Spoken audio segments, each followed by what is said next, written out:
What's going on, everybody? I'm Josh with Combat Sports Today. I'm joined by Baylor Thomason. How's it going, man?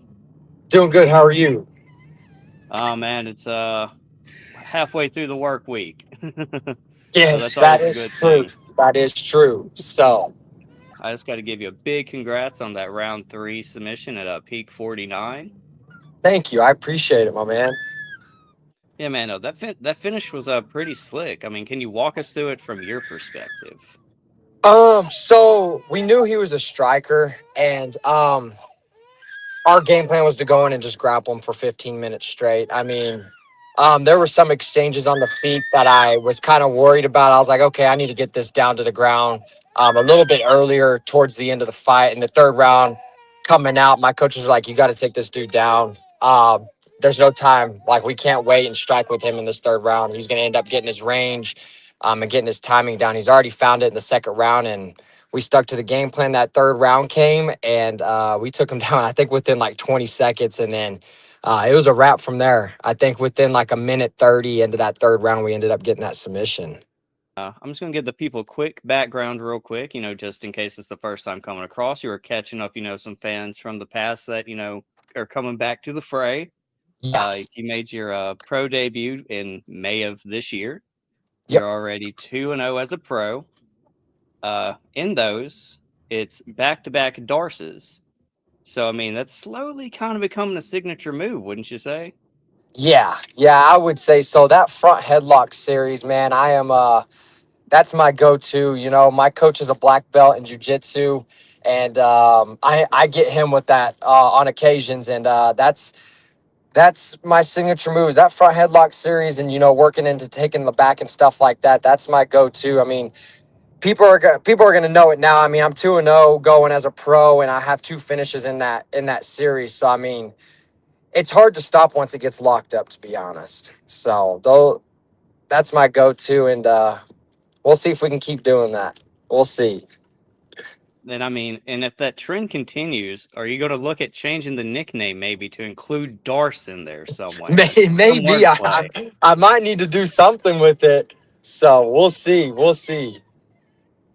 I mean, and correct me if I'm wrong, I think you were also the peak amateur 125 champ, and you got a title defense in there as well, correct?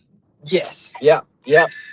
So we always like, so my coach doesn't like when people just get the title and then just abandon it and stuff like that. They like to, he likes whenever somebody gets the title, or at least defends it once or twice. And so that's what we did. And then after that, he was like, if you finish this guy on this title defense, we'll talk about going pro. And here we are now, 2-0 as a pro.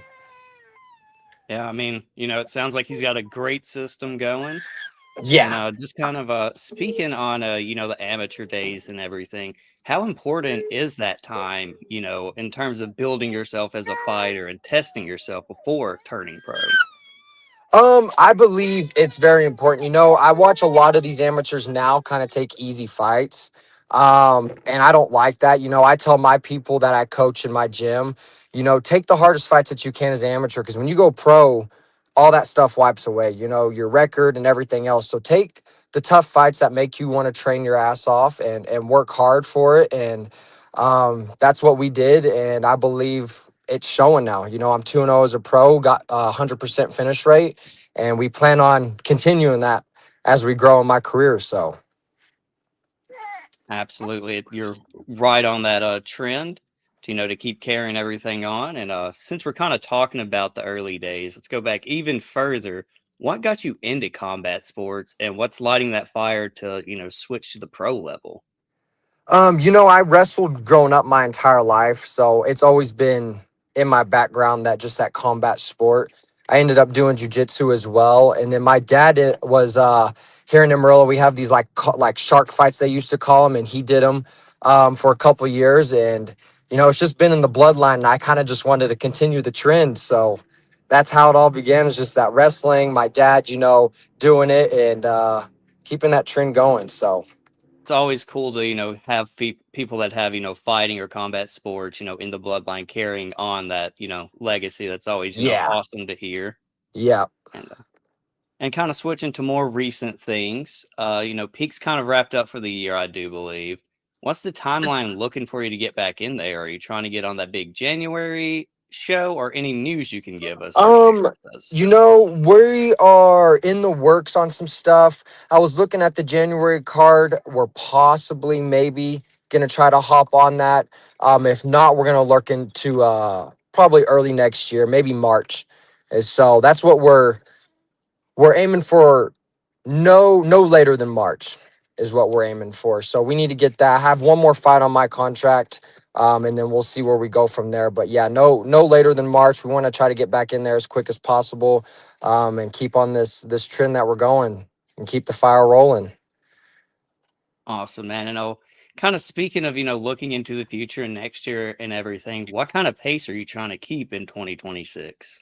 About the same. I like to try to get 2 to 3 fights a year. That's a good time to settle down, chill with the family after some fights, get some technique going, instead of rolling right back into a fight camp and doing the grueling, conditioning, the hard spars and stuff like that. I like to kind of take some time off and get my technique right and work on some things that we need to tweak and try to get better before my next fight camp starts up. So Awesome. And you mentioned you have one more fight on your contract with Peak, and you competed with them as an amateur, as we alluded to earlier. mhm. What about Peak, kind of stands out to you as a promotion? They take care of you. That's what I like about them. They do all the hard part. I do the easy part. I just get in there and fight. Everything else, they take care of their end very well. And it's a pretty big organization to get some eyes on you as well. That's what I like about it too. So Yeah, they do a real good job of promoting the show with the press conference and everything. It yeah, has a very UFC esque vibe to it. yeah, yeah. And a lot of fighters, early in their careers, juggle work and training. Are you still, doing that type of grind, or are you all in on fighting right now? What do you mean by that? Sorry. Some guys have like, a 9 to 5 and then they train after, Oh, like, okay, okay. Yeah, something yeah. like that. I work full time, so I mean, I have a career and stuff like that. So I'm kind of different than a lot of these fighters. I don't really need fighting. I just do it because I love it. I don't care about the money. My family is sustained with the career that I have, and I'm happy with it. But I just do it because I love it, and I think that's why my career is going so good is because I don't stress about that. I just go in there and I try to fight my heart out in every fight, regardless win or lose. I just go in there and do my best. And I think with that, not having that stress of like I need to do this, I need to make it. I think that adds just a little bit like the icing on the cake. I don't have to stress too much about it. So and I think that's why I perform so good in the cage. And how are you juggling? You said you had the full-time career and you're excelling in the cage and you got the family, that's a lot of time. It's hard. There's a lot of sacrifices that go into it. But I try to include my family and everything. They're up at the gym with me at late nights, early mornings sometimes. My kid loves it. He goes up there and hits the bag and runs around and stuff like that. So I try to include them in it as much as I can. It's as much as theirs as it is mine. So I don't take all the credit for it. My wife is just as much in it as I am. And if it wasn't for her, I don't think I'd be where I'm at, to be honest. Oh yeah, absolutely. Having a solid rock at home, a Yeah, wife that, believes in you and, boosts you up to accomplish those dreams is always great to have. yeah, yeah. Yeah. So my wife always watches these, so shout out to you if you're watching. When you watch this, at least. And I got a few things that's kind of outside the fighting world, just to get, more personality out there besides, these awesome highlights that everybody watches. Yeah. Um, when you actually, kind of get a break and, no work, no gym or anything, what's an ideal day off for you? Just relaxing, chilling. I like to video game a little bit. Battlefield 6 just came out, I think the week before my fight. So I've been playing Battlefield 6 quite a bit with me and my buddy. But that's about it, hanging out with the family, gaming a little bit at night and stuff like that. And then, just my daily job that I do. So And we got a couple of guys that are bigger into gaming than I am. What were you playing before, Battlefield came out and everything? more of like Call of Duty, Warzone and stuff like that. So And kind of tying into, the family aspect and everything, is there like one restaurant that you guys kind of are regulars at in the area? And if so, what's the go-to order for you? I wouldn't say there's a go-to restaurant, but I am huge on wings. I mean, after fight camp, I can't tell you how many times I order wings. And yeah, wings are my big thing. Wings, fries, and brownies. Those are my go-to after fights. What type of wing sauce? Are you just a traditional buffalo, or do you kind of go a little crazy with Yeah, I go a little crazy. Yeah, my wife's kind of a buffalo style person. I'm not. I don't like that buffalo taste. I kind of like everything, lemon pepper, Asian zing, sweet and spicy. So I kind of throw it all out there.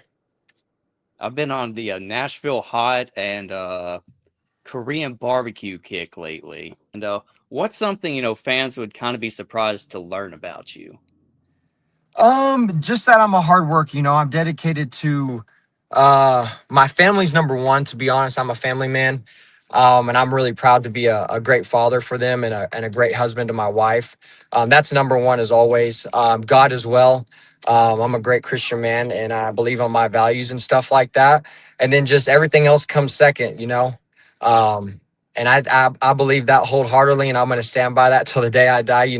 God and family come first before anything else. And then if that's the case, everything should follow suit. So, Absolutely. And I just got one last question for you. If you could only listen to one artist during your next training camp, who's it going to be? oh, one artist, man, you made that hard on me. Oh, They all can't be one easy. artist. I would say ASAP Rocky. I used to listen to him a lot whenever I was in high school. I mean, I'd play his albums on repeat, to be honest. I'll go back old school. ASAP Rocky. He doesn't making that much music anymore. But I just like his flow style, like the way he raps with the beats and stuff like that. It kind of gives me that flow whenever I'm sparring and hitting mitts and stuff like that. So, I mean, you can never go wrong with something that, you grew up listening to. yeah, That's yeah, just my opinion on things, though. yeah, And, exactly. So, the last thing I really do have for you, is there any training partners, loved ones, sponsors, anybody you want to give a quick shout out to real quick? just shout out to my gyms, Lone Star Academy and Impact Martial Arts. Without them, none of this would be possible.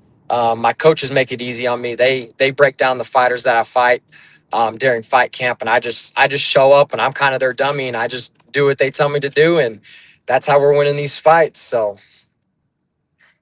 Awesome, man. I appreciate you taking the time out with us on this Wednesday. Hopefully, the rest Yeah. of your evening goes well, and hopefully, I'll be scrolling the social media, seeing some awesome fight news for you. Yes, sir. I appreciate it. Thank you for having me on.